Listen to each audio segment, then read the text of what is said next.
یہ سوال بھی وہ شعور کے متعلق میں ہے ایک طرح سے. اسلامی اصول کی فلسفی میں حضرت فرماتے ہیں دو جگہ اس کا ذکر آیا ہے.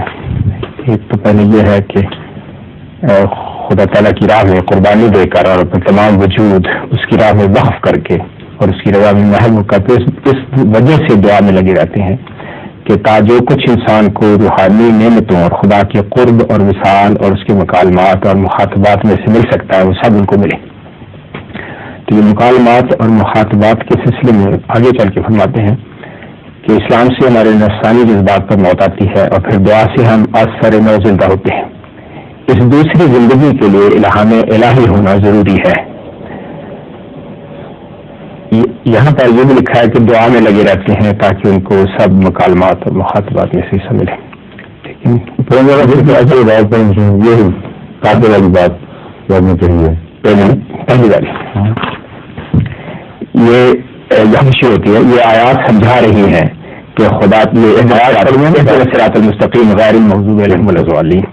یہ آیات سمجھا رہی ہے کہ خدا تعالیٰ کے انعامات جو دوسرے لفظوں میں فیوز کہلاتے ہیں انہیں پر نازل ہوتے ہیں جو اپنی زندگی کی خدا کی راہ میں قربانی دے کر اور اپنا تمام وجود اس کی راہ میں وقف کر کے اور اس کی رضا میں محو ہو کر پھر اس وجہ سے دعا میں لگے رہتے ہیں کہ تا جو کچھ انسان کو روحانی نعمتوں اور خدا کے قرب اور وصال اور اس کے مکالمات اور مخاطبات میں سے مل سکتا ہے وہ سب ان کو ملے.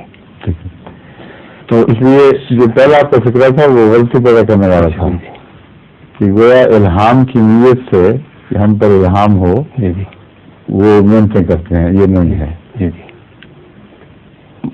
قرب اصل ہے اور خدا کی توجہات رحم اور شفقت اور انعامات ان میں انعامات کی جو بحث ہوئی تو اس میں ایک قسم بیان فرمائی ہے کہ مکالمات اور مخاطبات بھی، لیکن اپنی ذات میں ان کی نیت سے کوئی یہ قرب الہی کی جدوجہد نہیں کرتا.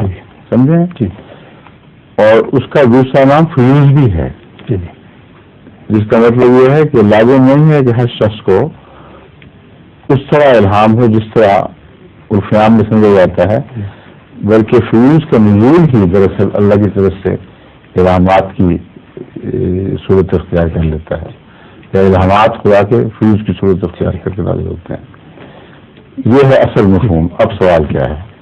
سوال یہی تھا کہ اب نہیں ہے. میں سمجھ گیا تھا کہ سوال یہ اگلا وہ بھی اس میں شامل ہو گیا. جی اس میں ہو گیا. اس میں اسلام سے ہمارے نفسانی جذبات پر موت آتی ہے، پھر دعا سے ہم اثر نظر زندہ ہوتے ہیں. اس میں الہام ہونا ضروری ہے. ظہور مہدی آخر زمان